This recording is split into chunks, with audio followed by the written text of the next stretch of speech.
Wala na nga hihigit pa sa iyong mga biyaya, sa buhay na kiganda, sa pamilya mapagkalinga.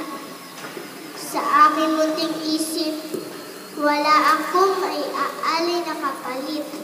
Kaya hayaan mo po, Panginoon, kami patuloy na magpasalamat sa pamamagitan ng aming sama-samang pag-awit. May I call on Ate Jasmine to lead our songs of thanks.